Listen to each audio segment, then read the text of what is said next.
Écoutez ce puissant témoignage d'un ex-sataniste qui a fidèlement travaillé pour Lucifer.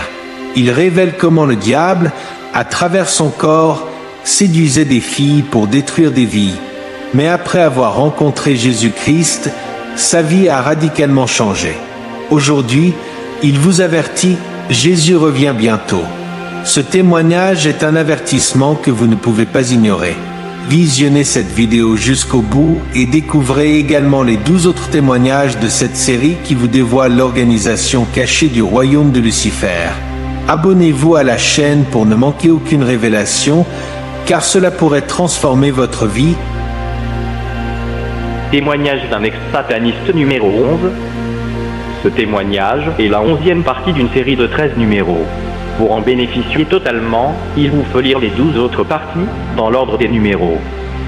Et après cela, j'étais devenu Shiva, le dieu de la destruction. On m'avait donné 406 démons. Parmi eux, il y avait un ange qui répondait au nom de Nomadel. Il est parmi les anges qui avaient été précipités avec Lucifer du ciel. Maintenant, je travaillais pour le diable. En tant qu'humain, je vivais dans ce monde 2 jours par semaine.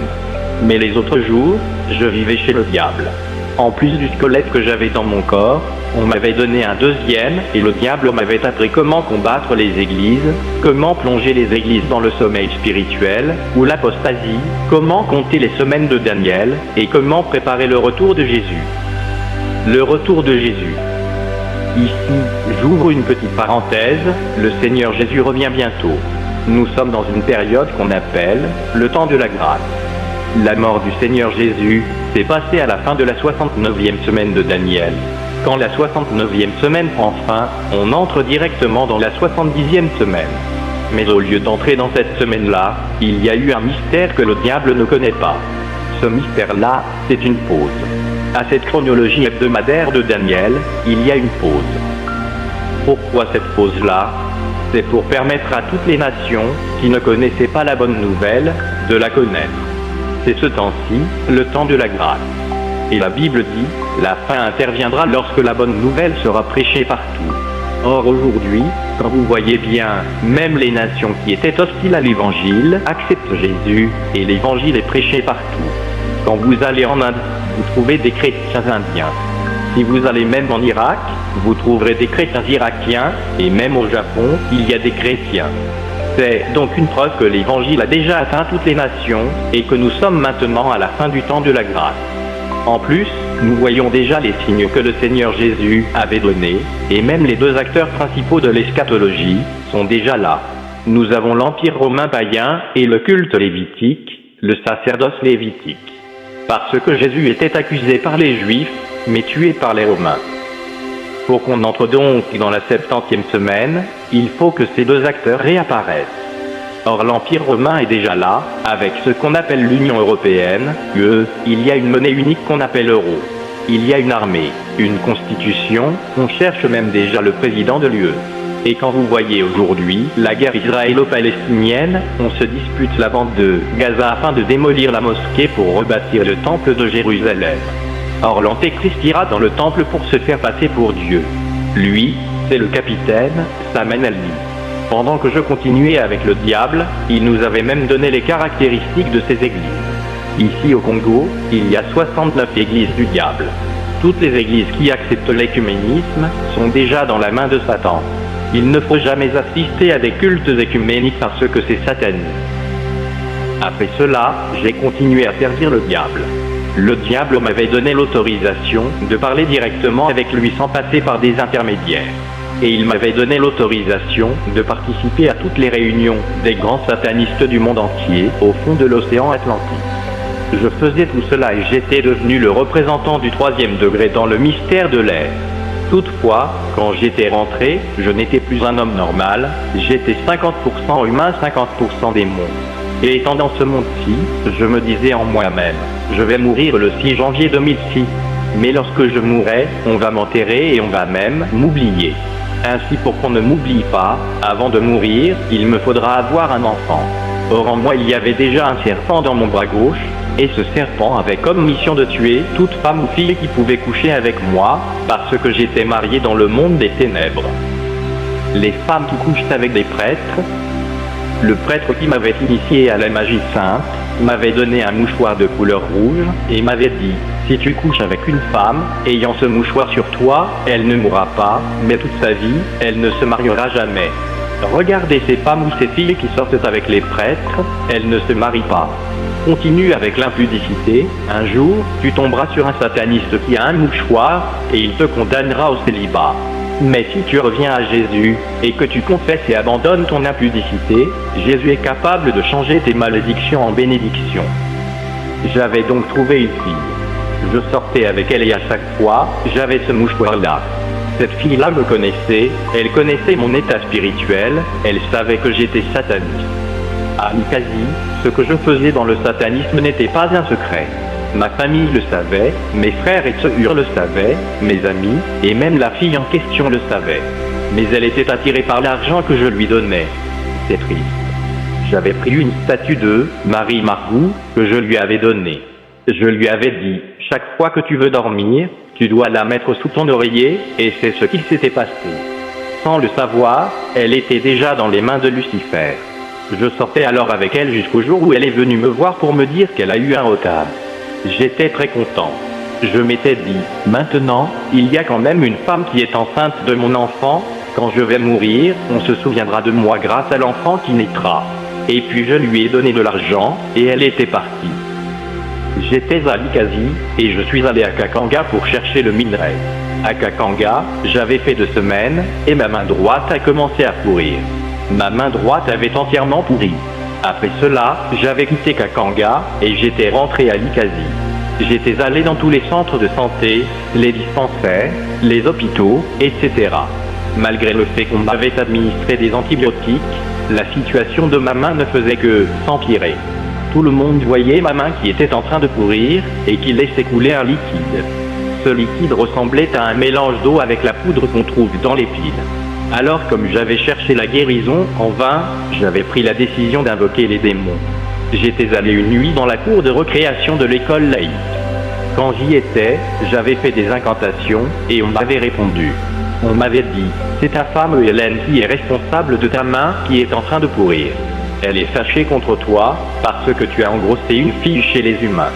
Si tu veux que ta main guérisse, tu dois accepter que cette fille et le bébé qu'elle porte meurent. Ce n'est qu'après cela qu'on pourra réparer ta main, sinon on va la couper. Et séance tenante, je devais donner une réponse. Et subitement, j'avais dit, s'il faut couper ma main, coupez-la, mais cette fille restera en vie. Le frère décrit brièvement ce qu'il s'était passé quand on l'avait invité dans le monde de cimetière. Il poursuit et dit, il ne faut avoir pitié ni du diable, ni des sorciers, parce que aussi, quand ils volent nos bénédictions, ils n'ont pas pitié de nous. Je devais d'abord mourir en 2006, et plus tard, on a même changé de date, et l'a ramené au 6 janvier 2005. Mais bien aimé, je suis encore en vie, après le délai qui m'était imposé. Le diable est un menteur, il est le père du mensonge. Si le diable vous menace, si les sorciers vous menacent, vous devez leur résister au nom de Jésus. La Bible dit, résistez au diable, et il fuira loin de vous. Si vous tombez dans le piège de céder aux menaces des sorciers, elles auront des faits sur vous, mais si vous leur résistez au nom de Jésus, ils fuiront loin de vous. C'est cela le principe. Et après cela, j'étais rentré. En 2002, cette fille-là avait donné naissance à une petite fille, elle s'appelle Laetitia, et se trouve à Nicasie. Pendant que j'étais avec cette fille, je continuais à servir le diable, et je savais que j'allais mourir en 2005. Et vers la fin de l'année 2002, je m'étais dit, dans le monde des ténèbres, j'ai beaucoup d'argent, et lorsque je mourrai, l'avenir de ma fille ne sera pas assuré. Notre Dieu donne à tout le monde la chance de se convertir, et même aux sorciers. Pendant que j'avais toutes ces idées, le diable n'était pas au courant, Satan ne savait pas ce qui se passait dans mes pensées. Et je me disais, il faut faire un transfert de mon argent, pour qu'après ma mort, l'avenir de ma fille soit assuré. J'étais donc allé présenter ma requête au diable. Et il m'avait dit, ce n'est pas grave, pour cela, tu me donneras seulement 2 personnes, et ce sont ces 2 personnes qui feront ce transfert. Pour moi qui tuais beaucoup de personnes, sacrifier 2 personnes ne devait être qu'un jeu d'enfant. Il m'a ensuite dit, tu dois signer avec ton sang. Et j'avais signé. À la fin de 2002, le diable me dit, j'ai besoin de ces 2 personnes-là pour le transfert. Mais les deux personnes ne sont pas des gens que tu vas tuer en jetant l'argent en cours de route ou en provoquant des accidents. Les deux personnes que je demande doivent être tirées de ta famille, non pas de ta famille élargie, mais de ta famille restreinte. Et il me donne un délai et me dit, la fin, c'est le 5 février 2003. Si tu ne réalises pas cela, dans ce délai-là, c'est toi-même qui vas mourir. Et lorsque tu mourras, tu ne viendras plus à mes côtés. Tu iras dans le séjour des morts, dans le monde astral. Voyez-vous comment le diable change? Malgré tout ce que j'avais fait pour lui qui m'avait demandé de l'appeler papa. Vous voyez ce papa-là? Un papa pas sérieux. Maintenant, il me fallait choisir parmi mes frères et sœurs et mes parents, 2 personnes. Je ne savais pas qui sacrifier, j'avais peur, j'étais au service de Satan. D'une part, j'avais peur de lui, et d'autre part, je ne voulais pas sacrifier les membres de ma famille. Alors en moi il y avait cette lutte. Et comme je connaissais ce que le diable était, j'étais obligé de me soumettre à lui et j'ai continué à le servir. Un jour, dans une grande réunion, le diable nous donnait beaucoup de stratégies pour avoir les vrais chrétiens, pour gagner les âmes pour le monde astral. Et à la fin, il avait donné à chaque sataniste une mission. La mission qui m'avait été donnée était celle d'aller tuer 10 personnes en plus des 2 personnes qu'il avait demandé dans ma famille restreinte. Et on était parti, et j'avais provoqué un accident de circulation, et il y avait 13 morts. Après, nous étions allés à une autre réunion. Et dans cette réunion, chaque sataniste devait donner le rapport de la mission qui lui avait été confiée. Et le diable était assis sur son trône, et nous tous nous étions là. On était vraiment nombreux, et on passait à tour de rôle. Le premier était passé. Il avait donné son rapport, et il était rentré à sa place. Moi j'étais la 9e personne. J'étais passé, j'avais aussi donné mon rapport. J'avais dit que la mission qui m'avait été confiée était celle de tuer 10 personnes et j'en avais tué 13. Et là, on m'avait acclamé. J'étais rentré à ma place. La 10e personne était passée. La 15e personne, un sataniste togolais, était passé devant. Il a commencé par dire ceci, j'ai échoué dans la mission qui m'avait été confiée. Alors là, le diable était furieux. Il s'était levé, a commencé à lancer des injures contre ce sataniste, et il cherchait à connaître le pourquoi de cet échec. Alors il s'était assis sur son trône. Le monsieur avait commencé à parler. Il avait reçu une mission d'aller tuer un pasteur au Togo. Et il était arrivé dans la maison du pasteur, il s'était infiltré dans la toiture. Il attendait la nuit quand le pasteur serait au lit pour le tuer. Le pasteur, avant de se coucher, s'était mis à genoux et avait commencé à prier.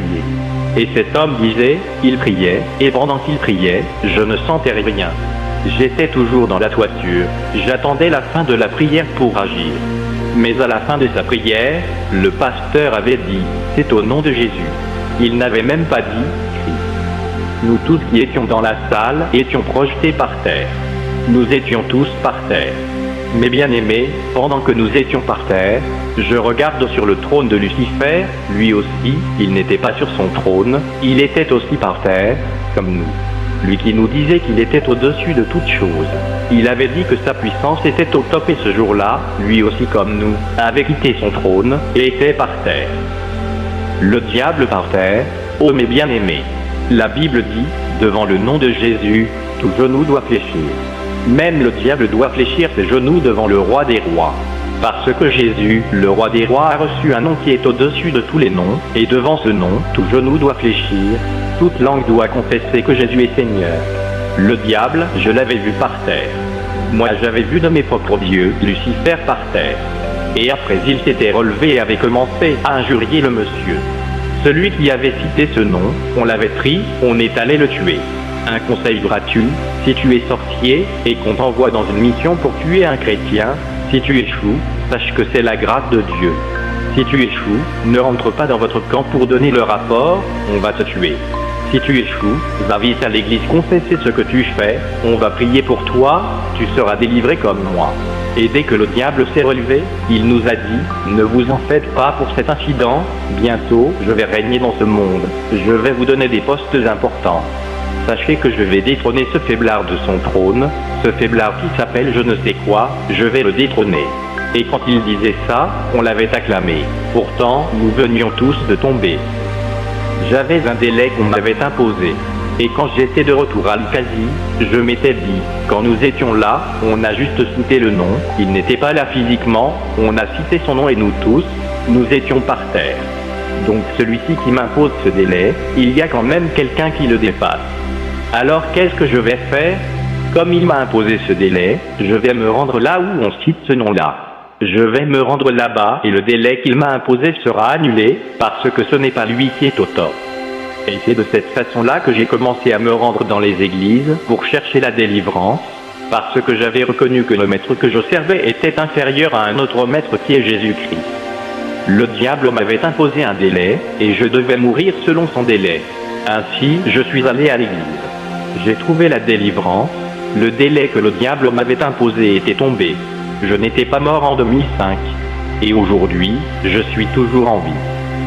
Ma délivrance a pris une année, du 3 février 2003 jusqu'au 3 février 2004, à l'hôpital. Je suis allé dans 23 églises. Ma famille m'avait rejeté. Au début, je vous ai dit, il faut prendre le risque de dire la vérité. J'avais dit la vérité dans ma famille, et à cause de cela, on m'avait chassé. On m'avait abandonné, mais Jésus ne m'a pas abandonné. Ce n'était pas facile pour le diable de me lâcher. Avec tous les secrets que je connaissais, avec toute la formation que j'avais reçue de lui, il m'avait formé pour combattre les chrétiens, pour détruire, saboter le œuvre de Dieu. Il m'avait donné beaucoup de stratégies et beaucoup de techniques. Quand je cherchais à donner ma vie au Seigneur Jésus, le diable sachant très bien que si je suis délivré et que je commence à dévoiler ses secrets, beaucoup d'enfants de Dieu seront affermis et beaucoup de gens seront délivrés, m'a tellement combattu. Il est très facile de faire le pacte avec le diable, mais très difficile de se séparer de lui. J'aimerais insister sur un point. Si tu as besoin de l'intervention du Seigneur Jésus, tu dois prendre le risque de dire la vérité. Si tu dis la vérité, tu peux être haï par tous, ta famille peut te rejeter, tes amis peuvent t'abandonner, mais Jésus ne t'abandonnera pas. À cause de la vérité que tu vas dire, Jésus ne t'abandonnera jamais, parce que lui-même est la vérité. Il est l'ami fidèle. Quand tu es dans la détresse, demande le secours de Dieu. Et ici, j'attire aussi l'attention de ceux-là qui servent encore le diable dans la sorcellerie et qui font des histoires dans l'église. Faites attention, on ne se moque pas de Dieu. Ce que l'homme aura semé, il va le moissonner tôt ou tard. Et quand tu fais ces choses-là, ne crois pas que Dieu ne te voit pas. Il laisse que tu saisisses l'occasion pour changer. Mais si tu continues, sache qu'un jour, lorsque Dieu va dire trop c'est trop, il te frappera. Lisons la parole de Dieu dans Psaume 73, Galates 7 et Ésaïe 66:16. PS 73, donne-nous du secours contre la détresse. Le secours de l'homme n'est que vanité. Galates 7, ne vous y trompez pas, on ne se moque pas de Dieu. Ce qu'un homme aura semé, il le moissonnera aussi. Ésaïe 66:16, c'est par le feu que l'Éternel exerce ses jugements, c'est par son glaive qu'il châtie toute chair. Et ceux que tuera l'Éternel seront en grand nombre. Du retour de cette fameuse réunion où le diable était tombé avec nous lorsque le nom de Jésus était prononcé, j'avais décidé de me rendre là où on cite ce nom, pour que les hommes de Dieu prient pour moi en citant ce nom, et ainsi les démons qui sont en train de me déranger vont prendre la fuite. Un jour, j'avais rencontré un ami, le frère Thierry, qui m'avait conduit chez son pasteur, c'était à l'Ukasie. C'était la nuit. Il y avait une veillée de prière. Nous étions arrivés là à 21h30, il y avait le pasteur et les intercesseurs, ils étaient en grand nombre. On m'avait conduit chez le pasteur, et là, je lui ai relaté mon passé. Après avoir terminé, il me dit, ça va, nous allons nous occuper de ton cas, mais pour l'instant, tu vas te mettre dans ce coin-là, et il m'avait donné une chaise, et je m'étais assis, et la prière avait commencé. Arrivé à minuit, le pasteur m'avait appelé et m'avait dit, mets-toi là. On avait enlevé le banc qui était là pour créer un espace, et on m'avait demandé de me mettre au milieu. Les intercesseurs avaient formé un cercle autour de moi, et avaient commencé à prier. Ils avaient beaucoup prié et cité le nom de Jésus, mais je ne sentais rien.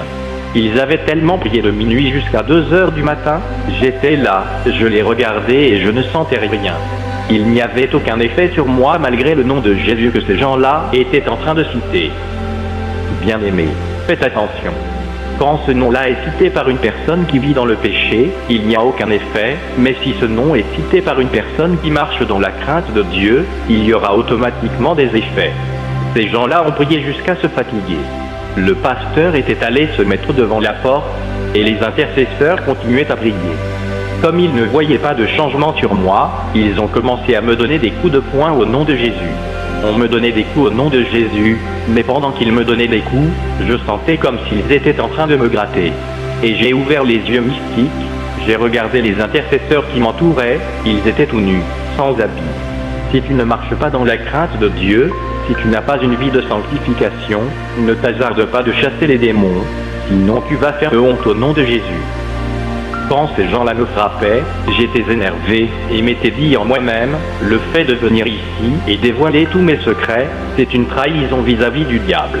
Alors, comme il n'y a rien, lorsque je vais rentrer chez moi, il va sérieusement me frapper. Mais avant que je sois frappé, il faut que je commence d'abord par frapper ces gens-ci. Alors, j'ai commencé à leur donner des coups. Ce n'était même pas de coups sérieux. Je poussais seulement ces gens et ils tombaient sur des bancs et les bancs se cassaient. Après, je suis sorti de l'église. Quand j'étais arrivé chez moi, les esprits méchants m'attendaient déjà. Et là, on m'avait sérieusement tabassé. On m'avait frappé et je saignais par les narines, la bouche, même les oreilles. Et le lendemain matin, je m'étais dit, je dois encore chercher d'autres serviteurs malgré qu'on m'ait frappé. J'étais allé voir un autre serviteur. Vous savez, bien-aimé, si tu as besoin d'être délivré, c'est toi-même qui dois manifester en premier la volonté d'être délivré. Il ne faut pas qu'on te force. On m'avait frappé la nuit, mais le lendemain, j'étais encore chez un autre serviteur. Il y avait un frère qui m'avait conduit sur l'avenue Sankuru. J'arrive là, il y a un pasteur qui avait un nom à la suite duquel on ajoutait « Sir ». Alors quand j'étais entré, c'était un mercredi. Cette église avait comme toiture une bâche. Comme mur, c'était des nattes qu'on avait placées.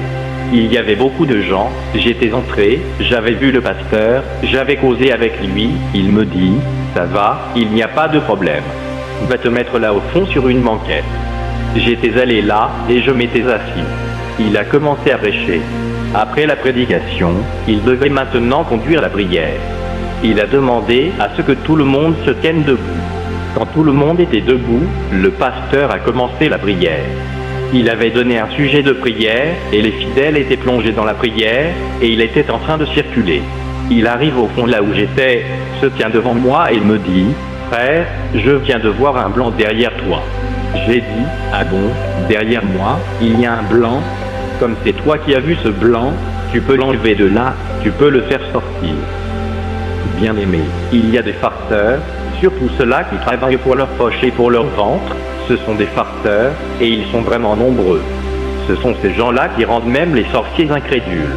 Un sorcier qui rentre dans l'église et arrive, même à envoûter les pasteurs, comment est-ce qu'il peut donner sa vie au Seigneur Jésus? Si tu n'as pas été appelé par le Seigneur Jésus, tu dois seulement te mettre dans les pourtours comme tous les autres. On t'enseigne, et au moment opportun, si vraiment le Seigneur t'a appelé, il va aussi t'équiper.